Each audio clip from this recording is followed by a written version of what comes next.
Hello, আমি লালু মাস্তান speaking. হ্যাঁ তোর ফুলা এখন আমার কাছে। তাহলে তাড়াতাড়ি 10 লাখ টাকা দি। আরে আমি কি তোর গেলে গেলে কারণ আমার বাচ্চা আছে তোর কাছে। হ তাই তো যখন তার নিবার আইবে তখন আমার টিয়া দিবি। আমি লয়ে গেলে আমি দেন। হ তাহলে তুই যে লয়ে গেছিস আমার তো টাকা দিছিস না। আরে আমি টিয়া দেন গেলে গিয়া। আরে পাগলা, বুঝছ না তুই যে আমার গুলো লয়ে গেছস, বুঝছ না? না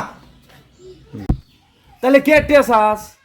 বাচ্চার বাচ্চা কার? তোর তাহলে টিয়া কেডা ভাইব? কি চাইবি? এখন বুঝছস? না না এবার তো না, আমার বাচ্চার বদলে টিয়া লাগবো। তাহলে যার কাছে বাচ্চা আছে হে টিয়া দিব। হ তাহলে বাচ্চা কার কাছে? আমার কাছে। তাহলে কে টিয়া চাস? আরে ভাই আমি কিনা ভাতে আমি ভাই আম হ, কবে?